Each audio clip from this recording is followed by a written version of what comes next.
Hi everyone, welcome to my YouTube channel success classes by VK sir में आप सभी का स्वागत है। तो आज हम लेके आए हैं जैव प्रौद्योगिकी एवं उसके उपयोग सबसे अधिक महत्वपूर्ण चैप्टर इंटर बायोलॉजी का, जिससे सबसे अधिक प्रश्न पूछे जाते हैं। जहां इसके अलावा अन्य कॉम्पिटिटिव एग्जाम में भी इससे अधिक प्रश्न आती हैं, चाहे वो केबीएस हो, यूपी एलटी ग्रेड बायोलॉजी हो, यूपी टीजीटी पीजीटी बायोलॉजी और एमपी वर्ग 1-2 बायोलॉजी आदि सभी में इससे सबसे अधिक प्रश्न आते हैं, क्वेश्चन आते हैं। तो इसे अवश्य पढ़ें, अनदेखा न करें। तो आशा करता हूँ आप सभी स्वस्थ होंगे और अपनी पढ़ाई में व्यस्त होंगे, क्योंकि अब आपकी परीक्षा के दिन नज़दीक आ रहे हैं। मात्र 14-15 दिन शेष हैं आपकी परीक्षा होने में। तो आप अधिक से अधिक मेहनत करें, जी जान लगा के मेहनत करें और इतनी मेहनत करें कि आप अपनी ऊंचाइयों को छू लो और अधिक से अधिक 95 के लगभग ईपी बोर्ड इंटरमीडिएट में प्रतिशत ला सको। तो सबसे पहले देखते हैं हमारे इस चैप्टर में कौन कौन से टॉपिक हैं जो सबसे अधिक आते हैं। तो देखते हैं, ये पहला टॉपिक है कृषि में जैव प्रौद्योगिकी का उपयोग, चिकित्सा में जैव प्रौद्योगिकी का उपयोग, पारजीवी जंतु, जिसे पारजीवी जंतु भी कहती है, नैतिक मुद्दे, पॉइंट टू इंटरेस्ट, शब्दावली और एनसीईआरटी पाठ्य पुस्तक के प्रश्न और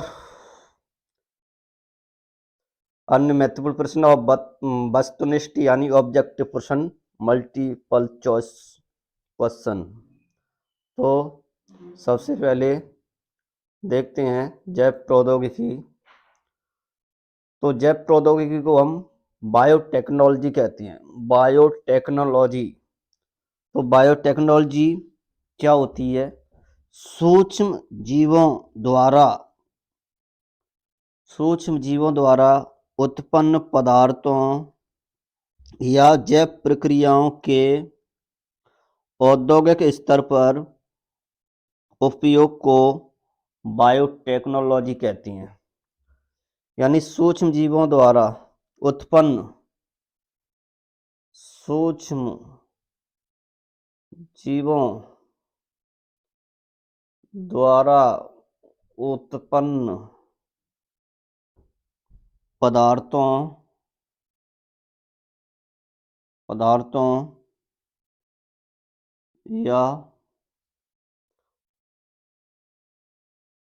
पदार्थों या जैव प्रक्रियाओं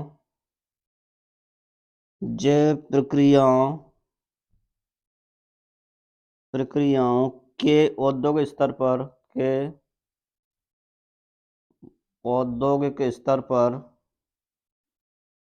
स्तर पर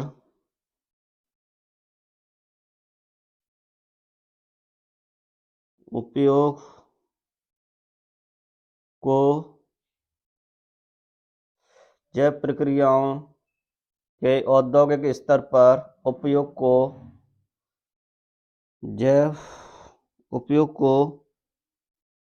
जैव प्रौद्योगिकी कहती हैं।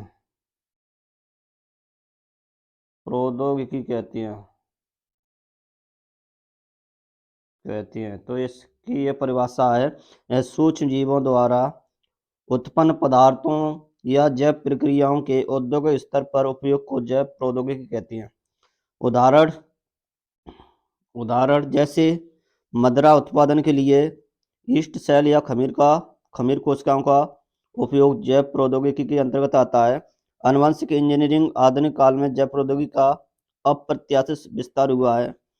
वैज्ञानिकों ने डीएनए पुनर्संयोजन द्वारा जीवाणुओं की ऐसी जीन उत्पत्ति नस्लें तैयार की हैं जो मानव शरीर में संश्लेषित होने वाले प्रोटीन, हार्मोनों, इंसुलिन, वृद्धि हार्मोन तथा अन्य लाभदायक प्रोटीन पदार्थों का औद्योगिक स्तर पर संश्लेषण करती हैं। तो ये हमारा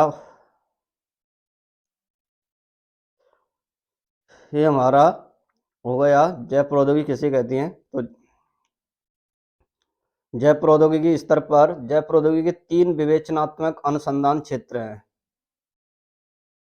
अनुसंधान एक तो जैव उत्प्रेरक के रूप में एंजाइम, अनुकूलतम दशाएं और अधोगामी प्रक्रियाएं। तो जैव प्रौद्योगिकी सूक्ष्म जीवों या शुद्ध एंजाइम के रूप में एंजाइमों को सर्वोत्तम उत्प्रेरक का निर्माण करना, और इसमें एंजाइम के कार्य हेतु प्रौद्योगिकी द्वारा सर्वोत्तम परिस्थितियों का निर्माण करना, जैसे वो पीएच, अनुकूल ताप आदि का। और तीसरा है अधोगामी प्रक्रिया, जिसमें उत्पाद और प्रोटीन कार्बनिक यौगिक शुद्धता पुनः प्राप्ति में उपयोग करना। तो ये इनके प्रौद्योगिकी के यानी जैव प्रौद्योगिकी के 3 विवेचनात्मक अनुसंधान हैं या क्षेत्र हैं। अगला देखते हैं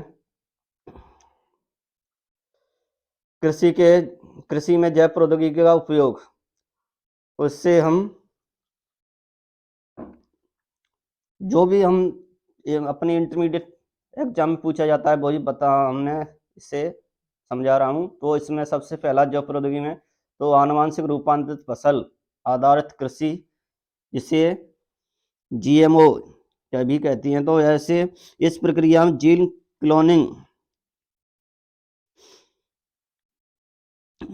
तो देखते हैं इस प्रक्रिया में जीन क्लोनिंग द्वारा वह जीन स्थानांतरण का उपयोग करके पुनर्संयोजित डीएनए का निर्माण किया जाता है, और पुनर्संयोजित डीएनए को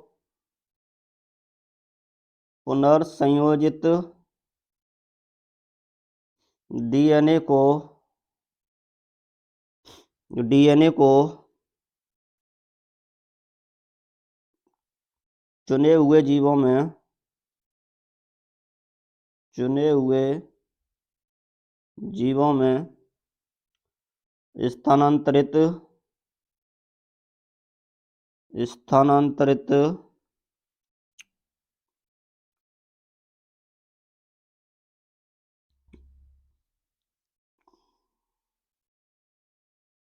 स्थानांतरित करके नए लक्षण युक्त जीवों का निर्माण करती हैं। पुनर्संयोजित डीएनए को चुने हुए जीवों में स्थानांतरित करके नए लक्षणों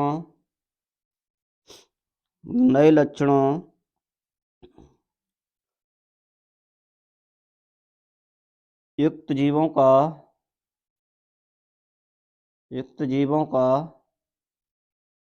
निर्माण करती हैं। तो ऐसे जीवों को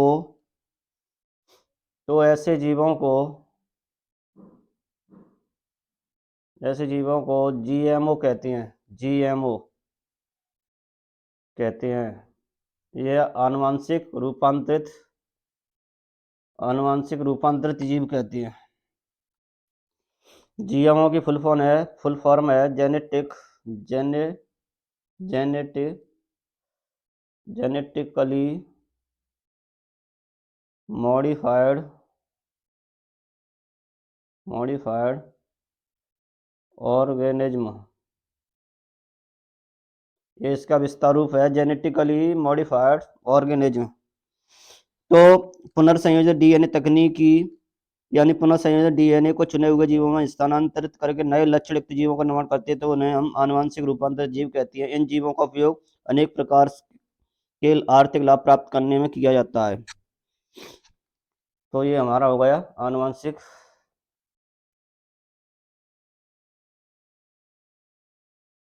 तो इनके और इस प्रकार इसमें देखते हैं, तो वह जीन जो किसी दूसरे जीव में प्रवेश कराते हैं तो उसे ऐसे जीन को हम ट्रांसजीन कहते हैं। तो आनुवांशिक रूप से विकसित फसलें आनुवांशिक रूपांतरित फसलें कहलाती हैं। अगर इसे हम जीवों में जंतुओं में इसे ट्रांसफर कराते हैं तो इसे हम आनुवांशिक रूपांतरित जंतु कहते हैं। पारजीनी जंतु या पारजीनी पौधे। इन जीएम पौधों को निम्नलिखित लाभ हैं।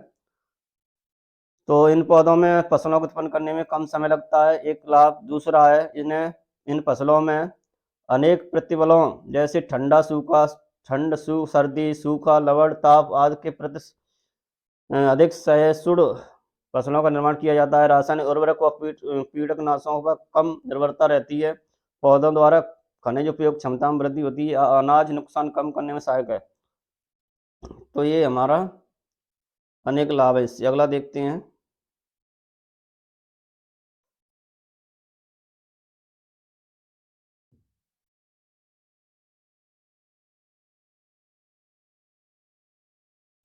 अगला लाभ है खाद्य पदार्थों में पोषक स्तरों में वृद्धि होती है। तो ये पीड़क कीट रोधी पादप अगला है जो कृषि में इसके लाभ है उपयोग है वो कीट रोधी पादप जो मृदा में एक जीवाणु पाया जाता है जिसे बैसिलस थुरिंजिएंसिस जैसे शॉर्ट में बीटी कहते हैं। बीटी बैसिलस थुरिंजिएंसिस में उपस्थित जीन द्वारा क्राई प्रोटीन का निर्माण होता है। क्राई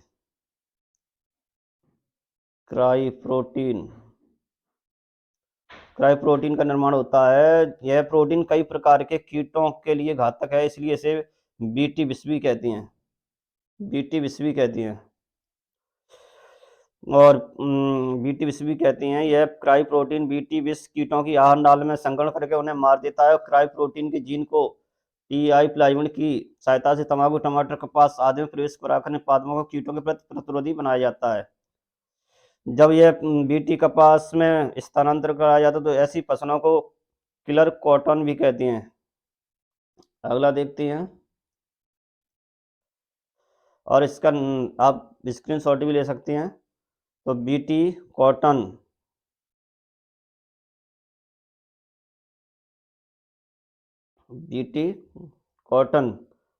तो ये है सामान्यतः जो कॉटन कपास है तो इसे बीटी कपास भी कहती हैं। तो बीटी कपास में जो भी इनसे कलका, क्रीड़ा, सैनिक कीड़ा, भृंग आदि का आक्रमण होता है तो ऐसी फसलों में किराई फर्स्ट एसी और किराई सेकंड एवी नामक प्रतिविष को पौधों में प्रविष्ट करा दिया जाता है, जिससे आनुवंशिक रूप से विकसित कॉटन फसल बीटी कॉटन कहलाती है, क्योंकि यह कॉटन बॉल वर्म के विरुद्ध बीटी टॉक्सिन जीन रखती है, जिससे फसल पीड़क रोधी होती है और इसमें रोग नहीं लगते हैं और उत्पादन अधिक होता है। तो अगला देखते हैं।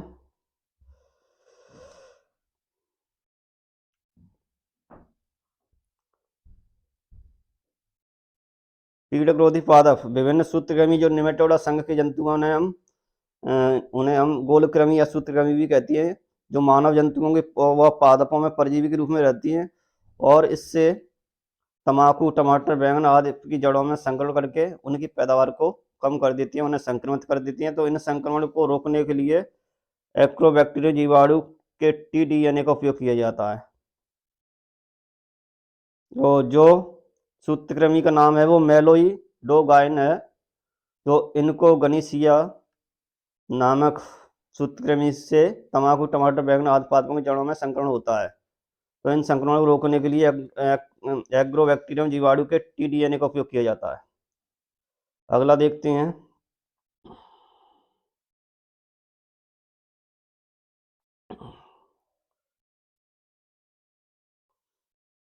एक होता है वायरस रोधी प्रतिरोधी पादप होते हैं। तो इसमें वायरस रोधी पादपों के लिए इस तकनीकी द्वारा टमाटर, तम्बाकू पादपों को वायरस प्रतिरोधी किया गया है। इसके लिए टीएमबी इसे टोबाको मोजेक वायरस और पीएसटीवी पोटैटो स्पाइडर ट्यूबर वायरस इत्यादि वायरस के केवल आवरण प्रोटीन जीन को इन पादपों में प्रवेश करा देते हैं, जिससे ट्रांसजेनिक पादपों में आवरण प्रोटीन जीन के कारण बिना किसी बाह्य संक्रमण के भी इंटरफेरॉन उत्पन्न हो जाती है और इनसे ऐसे पौधों को ट्रांसजेनिक पादप कहते हैं और ये वायरस संक्रमण को रोकती हैं। अगला देखते हैं।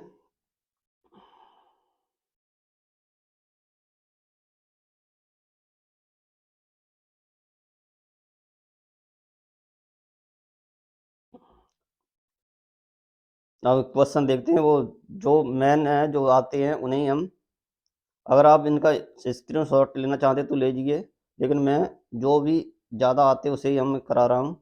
तो अगला स्वयं जो प्रश्न है उन्हें देखते हैं। तो आनुवांशिक रूपांतर जीव को परिभाषित कीजिए। क्राई प्रोटीन किसे कहती हैं? कपास, बॉलवर्म तथा मक्का छेदक को नियंत्रित करने वाले क्राइजीनों के नाम लिखिए। बीटी कॉटन में क्राइजीन किस जीव से स्थानांतरित किया गया? बीटी जीव विष का कूटलेखन कौन से जीन करता है? और क्राई फर्स्ट एसी और क्राई सेकंड एवी नामक जीनों के कूटलेखित होने वाले जीव विष प्रोटीन किसके नियंत्रण में उपयोगी होती हैं? तंबाकू पादपों आरएनए अंतरक्षेप प्रक्रिया द्वारा किस सूत्रकृमि के प्रति सुरक्षा उत्पन्न की गई? जीएमओ शब्द का विस्तार लिखिए। क्राई प्रोटीन कूटलेखन करने वाले जीन को पसली पादपों क्यों प्रवेश कराया जाता है? तो इनके आंसर देखते हैं। पहले का आंसर है, ऐसे पौधे, जीवाणु, कवक व जंतु जिनके जीनों को कृत्रिम रूप से परिवर्तित किया जाता है आनुवंशिक रूपांतरित जीव कहते हैं।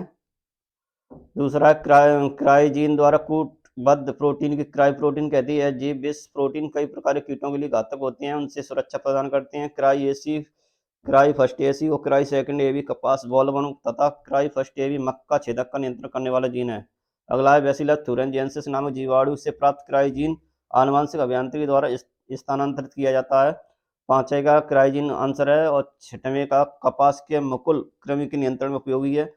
सातवें का मेलोइडोगाइन इनको इनकोग्निसिया सूत्रकृमि की प्रति। और डी जीएमओ का फुल फॉर्म है जेनेटिकली मॉडिफाइड ऑर्गेनिज्म, आनुवंशिक रूपांतरित जीव। आनुवंशिक ट्रांसजेनिक जीवों को ही आनुवंशिक रूपांतरित जीव कहा जाता है। और अगला है, क्योंकि इसमें पादपों में लेपिडोप्टेरान और कोलियोप्टेरान व डिपेटारान के प्रति प्रतिरोधकता उत्पन्न होती है। तो अगला देखते हैं।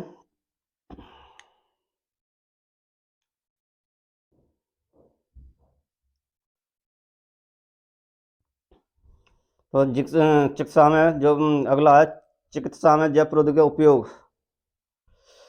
तो मानव सुरक्षा हेतु अनेक प्रकार से प्रयास किए जाते हैं। प्रथम, रोगी तो चिकित्सा को जो भी चिकित्सा क्षेत्र में जैव प्रौद्योगिकी का उपयोग अधिक किया जाता है। अतः मानव स्वास्थ्य रक्षा हेतु दो प्रकार से प्रयास किए जाते हैं। प्रथम, रोगी का उपचार एवं द्वितीय, रोगाणुओं की रोकथाम। जैव तकनीकी का उपयोग उपचार और रोकथाम दोनों ही क्षेत्रों में महत्वपूर्ण रहा है। तो इस प्रकार जैव प्रौद्योगिकी में चिकित्सा के रूप में अधिक उपयोग है। तो देखते हैं।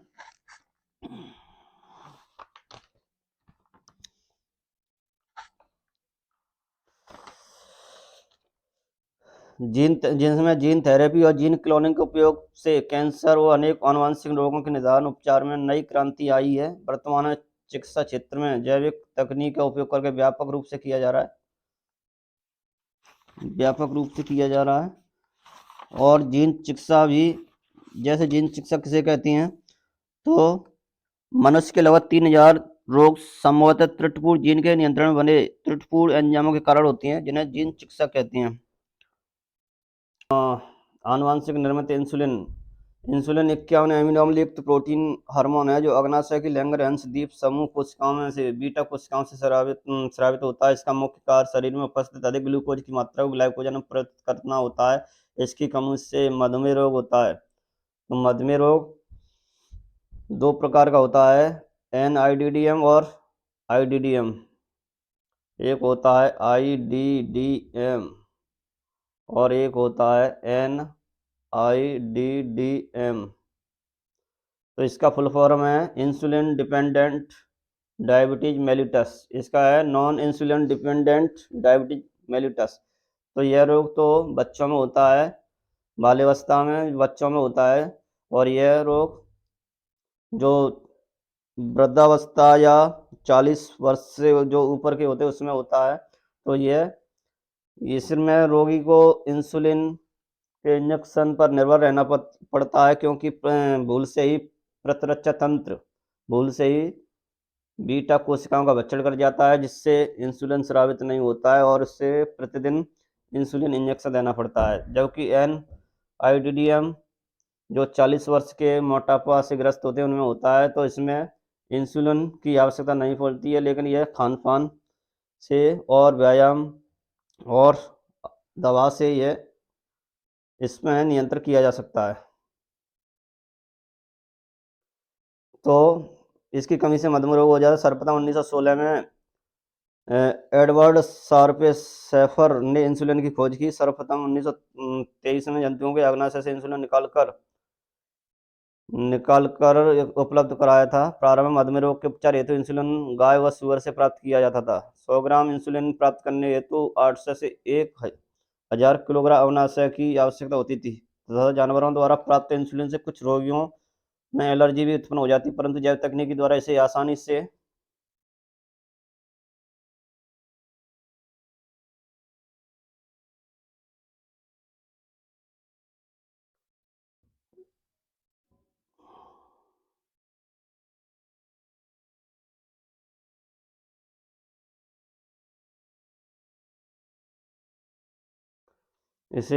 से अधिक मात्रा में प्राप्त किया जाने लगा है। तो ये देखते हैं इंसुलिन। और अगला है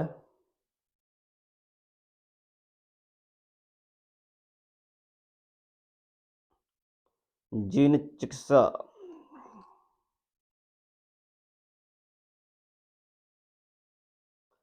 तो जीन चिकित्सा जीन उपचार हेतु आनुवंशिक अभियांत्रिकी की एक तकनीक है जिसमें मनुष्य के लगभग 3000 रोग संभवतः त्रुटिपूर्ण जीन के नियंत्रण में बने त्रुटिपूर्ण एंजाइमों के कारण होते हैं। जीन चिकित्सा के अंतर्गत त्रुटिपूर्ण जीन्स में अवांछित न्यूक्लियोटाइड्स के स्थान पर वांछित न्यूक्लियोटाइड को जोड़कर या एंजाइम चिकित्सा में आवश्यक एंजाइमों को प्रविष्ट कराकर इन रोगों से निजात के प्रयास किए जाते हैं। तो यह घटना जीन चिकित्सा अथवा जीन प्रतिस्थापन चिकित्सा कहलाती है। यानी पुनर्संयोजित डीएनए तकनीक के कारण विकृत जीनों को हटाकर सही जीन को जोड़ा जा सकता है। तो यह घटना जीन चिकित्सा अथवा जीन प्रतिस्थापन चिकित्सा कहलाती है। और सर्वप्रथम 1990 में इस चिकित्सा द्वारा एक 4 वर्षीय लड़की में एडिनोसिन डीएमिनेज न्यूनता एडीए का उपचार किया गया था। वर्तमान में एकल जीन वाली व्याधियों को इस उपचार के द्वारा ठीक किया जा सकता है। तो जीन उपचार के निम्नलिखित चरण हैं। एक आनुवंशिक रोग उत्पन्न करने वाले जीन की पहचान करना, इस जीन के उत्पादन की शरीर में भूमिका ज्ञात करना, जीन का विकलन करना, जीन आनुवंशिक द्वारा क्लोनिंग करना, जीन उपचार भी उपयुक्त युक्ति का विकास करना। तो ये जीन चिकित्सा है। अगला देखते हैं। और इस विधि से सिकल सेल एनीमिया, पुटी तंतुमता, गंभीर संयुक्त प्रतिरक्षा अपूर्णता, विभिन्न कैंसर, पार्किंसंस रोग जैसे घातक रोगों का इलाज किया जाता है। अगला देखते हैं। एलाइजा परीक्षण, यानी इसे एलिसा टेस्ट भी कहते हैं। इस परीक्षण द्वारा एंजाइम की सहायता से विभिन्न सूक्ष्म मात्रा में उपस्थित प्रोटीन, प्रतिजन व प्रतिरक्षियों की पहचाना जा सकता है। इसमें सामान्यतः विशिष्ट एंजाइम व कारकों का उपयोग किया जाता है। तो इससे एलिसा यानी एड्स रोग की जांच की जाती है। एड्स रोग की जांच के लिए एलिसा टेस्ट किया जाता है। अब देखते हैं क्वेश्चन। एड्स रोग के लिए एलिसा परीक्षण किस सिद्धांत पर आधारित है? आनुवंशिक रोग से ग्रसित शिशु रोग उपचार के लिए उपयुक्त चिकित्सा व्यवस्था का नाम लिखिए। तो एड्स और कोई 2 तकनीक सुझाई है जो शरीर में लक्षण प्रकट होने में बहुत पहले जीवाणु विषाणु संक्रमण की पहचान में सहायता कर सकते हैं। मानव इंसुलिन में कितनी पॉलीपेप्टाइड श्रृंखला होती हैं?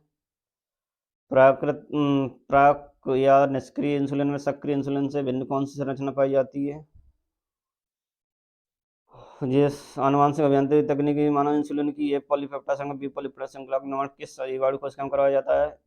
एली लिली कंपनी का मानव इंसुलिन निर्माण में संबंधित क्या योगदान रहा? जीन का सबसे पहले प्रयोग कब किस रोग के उपचार के लिए किया गया? एडीए एडिनोसिन डीएमिनेज न्यूनता रोग के स्थायी उपचार के लिए वांछित जीनों को स्रोत लिखिए। है तो जीन कौन सी कोशिका में प्रवेश करना चाहिए? एलिसा परीक्षण कौन सी क्रिया विधि पर आधारित है? तो ये है। अगला देखते हैं।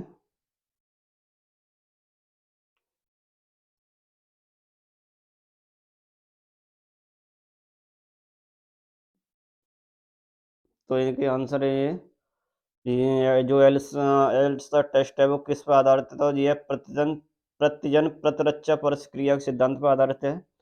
अगला है जीन चिकित्सा द्वारा रोग का उपचार होता है। और तीसरा है पीसीआर और एल्सा टेस्ट। और मानव इंसुलिन में दो छोटी पॉलीपेप्टाइड श्रृंखला ये श्रृंखला भी होती हैं जो डाई सल्फाइड बंधों द्वारा जुड़ी रहती हैं। और पाँचवें का सी पेप्टाइड और छः का ई कोलाई जीवाणुओं में। और सातवें का इस कंपनी ने डीएनए के दो अनुक्रम बनाए जो कि इंसुलिन की पॉलीपेप्टाइड श्रृंखला ए और बी का उल्लेखन करते हैं। और अगले का सर्वप्रथम 1990 में 4 वर्षीय लड़की पर जीन चिकित्सा का प्रयोग किया गया और यह प्रयोग एडीए न्यूनता रोग के उपचार के लिए किया गया था। और अगला 9वां है एडिनोसिन डीएनए न्यूनता स्थायी उपचार के लिए अच्छी अवांछित जीनों का स्रोत अस्थि मज्जा कोशिकाओं में होती हैं। वांछित जीनों को प्रारंभिक भ्रूण अवस्था की कोशिकाओं में प्रवेश करवाने से स्थायी उपचार हो जाता है। 10वां प्रत्यजन प्रतिरक्षी क्रिया पर। अगला है ट्रांसजेनिक एनिमल या ट्रांसजेनिक जंतु। ऐसे जंतु जिनमें बाह्य स्थानांतरित किए गए हैं उन्हें परजीवी जंतु कहते हैं। ऐसे ट्रांसफेक्शन विधि का उपयोग किया जाता है जिसमें जंतुओं की कोशिकाओं तथा भ्रूणों डीएनए खंडों को प्रवेश कराया जाता है। प्रवेश कराए जाने वाले जीन को ट्रांसजेनिक जीन कहते हैं या पराजीन कहते हैं या पारजीन कहते हैं।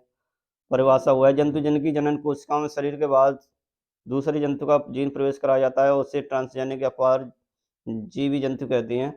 जंतुओं में जीन स्थानांतरण निम्नलिखित उद्देश्य अतः वे जंतु जिनमें जिनमें वांछित लक्षणों के जीन प्रविष्ट कराए जाते हैं जिससे उनका जीनोम परिवर्तित हो जाता है तो ऐसे जीव को हम ट्रांसजेनिक जंतु या जीव कहते हैं या परजीवी जंतु कहते हैं। तो इनसे अनेक लाभ हैं आनुवंशिक रोगों में उपचार में और जंतुओं में परजीवियों द्वारा प्रोटीन उत्पादन में, जंतुओं द्वारा दूध मांस ऊन आदि उत्पादन में सुधार हेतु। तो अगला है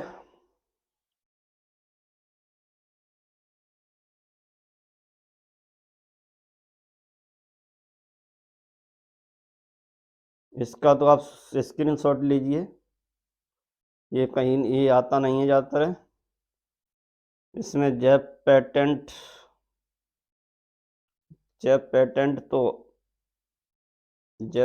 आ जाता है। जैव बायो पेटेंट। जैव पेटेंट के अंतर्गत जैव पदार्थ की खोज करने वाले को सरकार सुरक्षा प्रदान करती है जिससे उस नाम से कोई और उस उत्पाद को ना बना सके ना ही बेच सके, उसे ही हम जैव पेटेंट कहते हैं।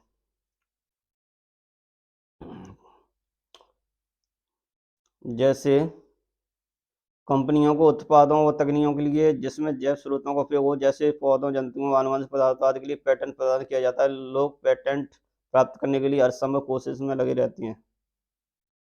उदाहरण के लिए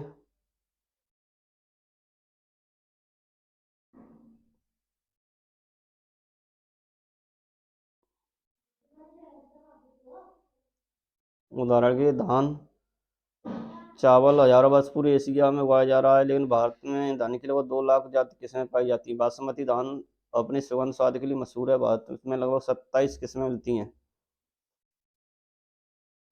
और इसी प्रकार करेला जामुन बैंगन मधुमेह के नियंत्रण के लिए उपयोग में लाए जाना भारतीय लोगों के सदियों से पता है। इन पादपों मधुमेह नियंत्रित गुणों में विशेष विषय में वेल्थ ऑफ इंडिया आदि में बहुत पहले से पता है।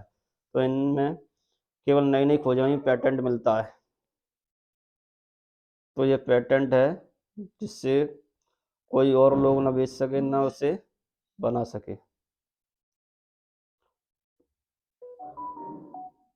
जैसे किसी चुराई हुई जानकारी को पेटेंट देना नियम विरुद्ध है, यह चोरी मानी जाती है। अमेरिका द्वारा दिया गया पेटेंट बायोपायरेसी के अंतर्गत आता है। इसी प्रकार भारत की अनेक वस्तुएं जैसे हल्दी नीम हरड़ आंवला अमलतास बाहेड़ा सरसों अदरक अरंड आदि का पेटेंट विदेशी प्राप्त कर रहे हैं।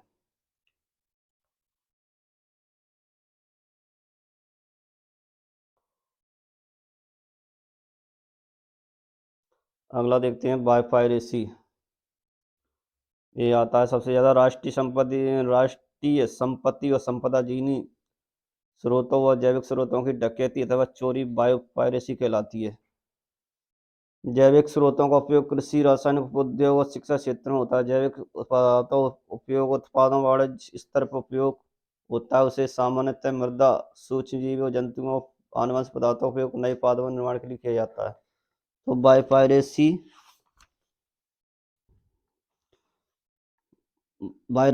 इसे इसकी परिभाषा है, बहुराष्ट्रीय कंपनियां या दूसरे संगठन यदि किसी देश तथा उसके लोगों से बिना उनके प्राधिकृत किए जाने अथवा बिना समुचित प्रतिकर भुगतान के यदि उनके जैव संसाधनों और उसके परंपरागत ज्ञान का उपयोग करता है तो उसे बायोपायरेसी कहते हैं। यानी बहुराष्ट्रीय कंपनियां दूसरे संगठन यदि किसी देश तथा उसके लोगों से बिना उनके प्राधिकृत किए जाने अथवा बिना समुचित प्रतिकर भुगतान के यदि उनके जैव संसाधनों का या उनके परंपरागत ज्ञान का प्रयोग करता है तो उसे हम बायोपायरेसी कहते हैं। अगला देखते हैं।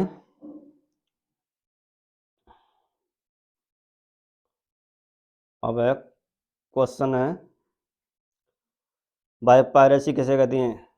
रोजी गाय को साधारण गाय से कैसे अलग बताया जा सकता है? एक बहुराष्ट्रीय कंपनी ने भारत के बाहर हल्दी की नई किस्म को बिना उचित एक्स्व पेटेंट अधिकार बेचने का प्रयास किया। इस प्रकार यह कानून क्या संदर्भित करता है? ट्रांसजेनिक जंतु किसे कहते हैं? रोजी क्या है? टीकों का परीक्षण पहले कौन से जंतुओं किया जाता है? अविषालुता सुरक्षा परीक्षण के लिए कौन से जंतु उपयोग होते हैं? जी ई सी शब्द का विस्तार लिखिए। पेटेंट किसे कहते हैं? बिना व्यवस्थित अनुमोदन व क्षतिपूर्वक भुगतान के जैव संसाधनों का उपयोग करना क्या कहलाता है? तो ये बायोपायरेसी कहलाता है। तो देखते हैं इसके उत्तर।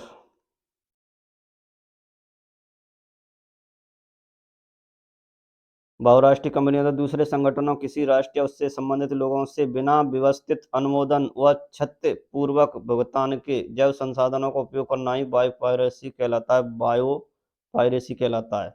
दूसरा है, यह एक ट्रांसजेनिक गाय है जिसे डीएनए पुनर्संयोजित तकनीक से बनाया गया है। यह साधारण गाय की तुलना में अधिक प्रोटीन युक्त दूध देती है।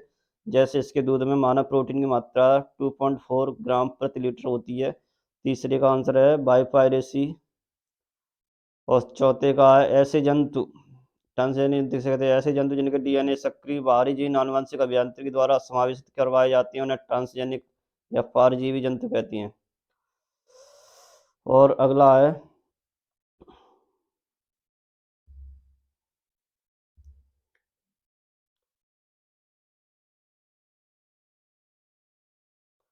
रोजी एक ट्रांसजेनिक गाय है। इसके दुग्ध में लैक्ट एल्बुमिनस पाया जाता है जो कि सामान्य गाय के दुग्ध में नहीं होता है। अगला है, टीका का परीक्षण पहले ट्रांसजेनिक चूहों पर और बाद में बंदरों पर किया जाता है। अगला है, ट्रांसजेनिक जंतु या जंतु सामान्य जंतुओं की अपेक्षा अविषालु पदार्थों के प्रति अत्यधिक संवेदनशील होती हैं। और आठ का GEAC का पूरा नाम है जेनेटिक इंजीनियरिंग अप्रूवल कमेटी, आनुवंशिक अभियांत्रिकी संतति समिति। अगला है, किसी नए उत्पाद को बनाने और बेचने के लिए विशेषाधिकार प्राप्त करने हेतु या उस उत्पाद या खोज का पंजीकरण कराना होता है जिसे पेटेंट कहते हैं। भारत में पेटेंट लेने के बाद 5 वर्षों तक मान्य रहता है। और 10वें का है बायोपायरेसी। अगला है, पॉइंट टू इंटरेस्ट।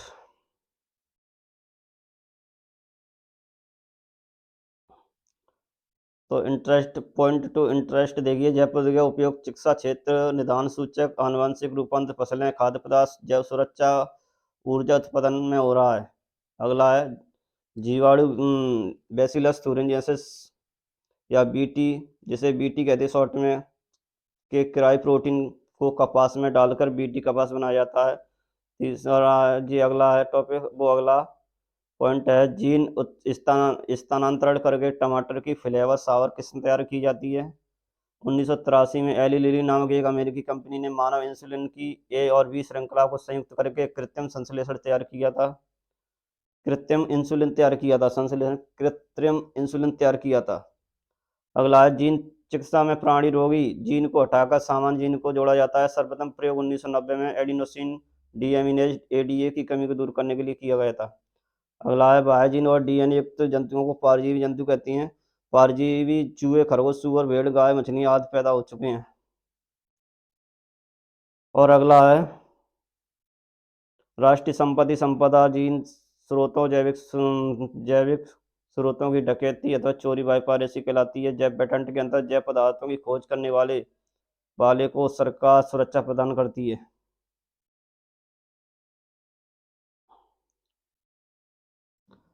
अगला है आनुवंशिक रूपांतर जीव ऐसे पौधे, जीवाणु, कवक जो जंतु जिनके जीनों को कृत्रिम रूप से परिवर्तित कर दिया जाता है वो उसे आनुवंशिक रूपांतरित जीव कहते हैं।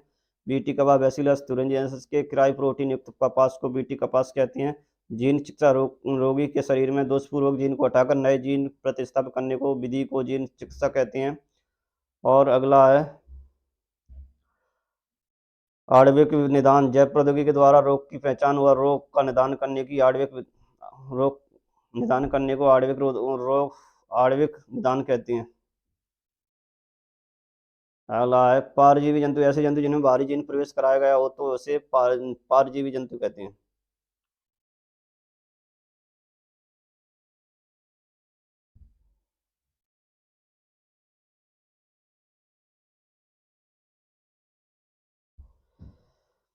एनसीईआरटी के प्रश्न है, ये देख लीजिए, ये बहुत लंबा वीडियो हो रहा है, इसे आप स्क्रीनशॉट लीजिए। पहले इसका लीजिए। बीटी आप इसके रवे कुछ जीवाणु द्वारा बनाए जाते लेकिन स्वयं को नहीं मारते, क्योंकि ये आंसर है इसके। अगला है परजीवी जीवाणु क्या है, इसका स्क्रीनशॉट लीजिए। फिर आनुवंशिक रूपांतर फसलों के उत्पादन के लाभ हानि का तुलनात्मक विभेद कीजिए। तो इसके ये तुलनात्मक है, एक तो उच्च उत्पादन में और पोषणात्मक मान में और तनाव में, फसलों की पूर्व कटने से हानि में, रोग से प्रतिरोधकता में, और खनिज लवणों का उपयोग औषधि बनाने की विधा में और व्यावसायिक उत्पाद में हानि, इसके आनुवंशिक प्रदूषण से, सुपर अपतरण में, सुपर कीटनाशक में, वातावरण को नुकसान में, एलर्जी में, एंटीबायोटिक प्रतिरोधकता में। अगला है क्राई प्रोटीन्स क्या है, तो इसका ये देखिए क्राई प्रोटीन्स, इसका स्क्रीनशॉट लीजिए। जीन चिकित्सा क्या है, एडिनोसिन डीएनए की कमी से उदाहरित हुए इसकी सचित्र वर्णन कीजिए। तो अगला देखते हैं।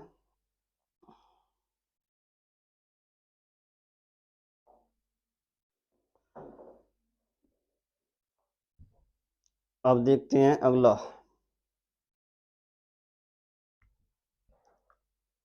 तेल के रसायन शास्त्र। ये इंटरनेट से पता लगाओ कि गोल्डन राइस सुनहरा दान क्या है। तो गोल्डन राइस विटामिन ए से भरपूर आनुवंशिक रूप से अभियांत्रिक चावल है। क्या हमारे रक्त में प्रोटोजे तथा न्यूक्लियस हैं?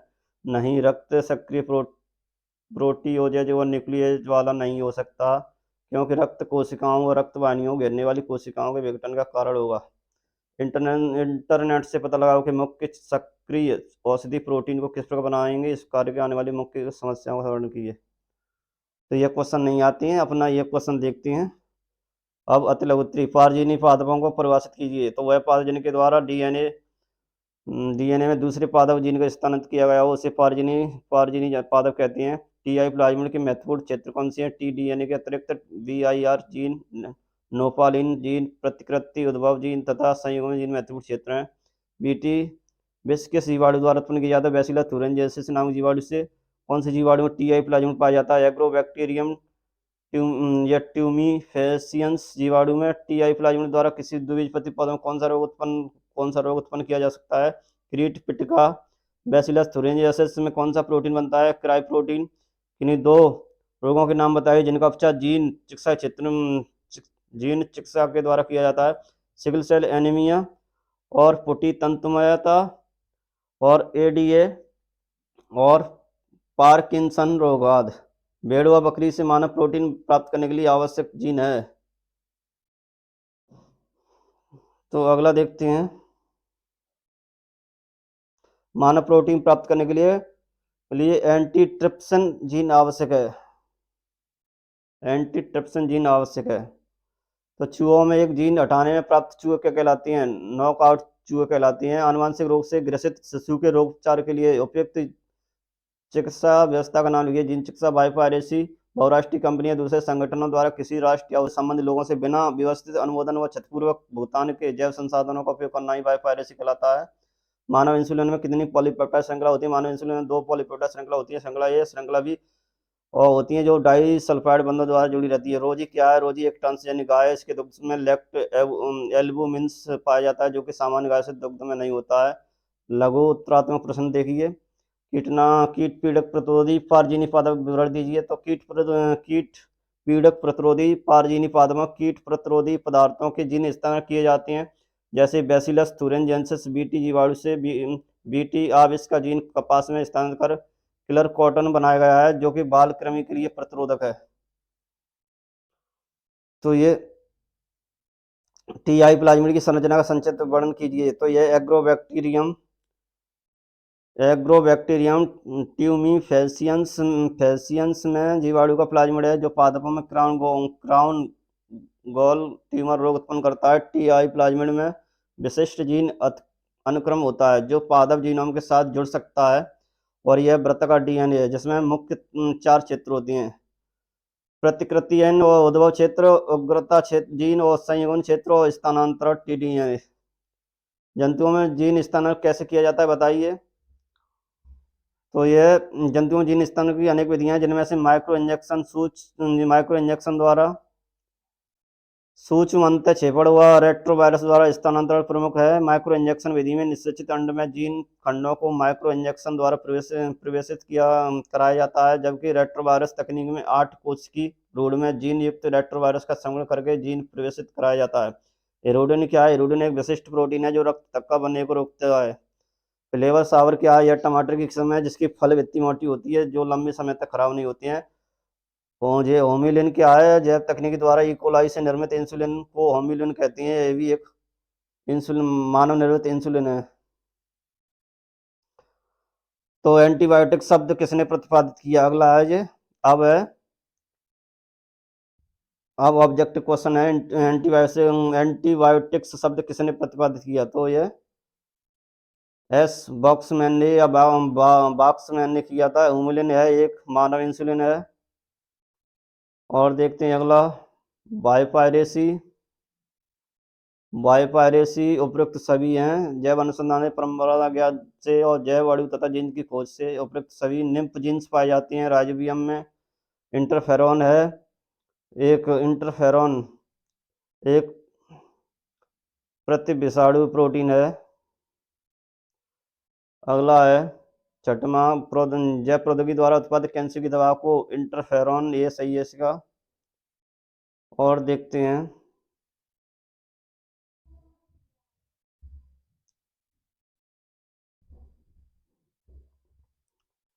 कृषि के क्षेत्र में जैव प्रौद्योगिकी प्रमुख तकनीकों को कहा जाता है उत्तक संवर्धन। और कृषि क्षेत्र में जैव प्रौद्योगिकी जिस दिशा में कार्यरत है उसमें प्रमुख है तो कीटरोधी पादप प्रजाति उत्पन्न करना। तो इस प्रकार ये हमारे पूरे पाठ का रिवीजन हुआ। तो यह सबसे अधिक महत्वपूर्ण है, इसे अधिक पढ़ें। और जो भी मेरे चैनल पर नए हो तो उसे लाइक करें, सब्सक्राइब करें और शेयर करें, जिससे आपको ऐसी ही वीडियो मिलती रहें, जिससे आप यूपी बोर्ड में टॉप करें। और मेरा दावा है कि आप इस वीडियो को देख लेंगे तो इससे आपको प्रश्न आप छोड़ के नहीं आएंगे, पूरा करके आएंगे, और आप सबसे अधिक अंक लाएंगे बायो में। और बायो में आपके 95 से क्वेश्चन, 95 आंसर, यानी 95 नंबर अंक तक आ सकते हैं। मतलब आप जीत तोड़ कर मेहनत कीजिए, क्योंकि तू हंस, तू मुस्कुरा, तू रोना कम कर दे, तू जिंदा है, तू जिंदगी की नाकम दम कर दे, और तू बस पढ़ाई की नाकम दम कर दे, इस तरह पढ़ाई कर। तो इस प्रकार धन्यवाद। फिर अगला भाग, अगला टॉप चैप्टर अगले दिन आएगा, देखते हैं।